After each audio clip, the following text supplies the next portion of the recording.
அஸ்ஸலாமு அலைக்கும்.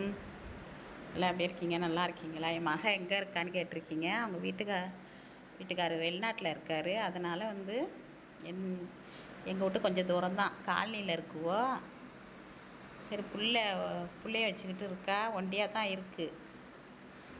நான் சாப்பாடாக்கி எடுத்துக்கிட்டு அங்கே போயிடுவேன்.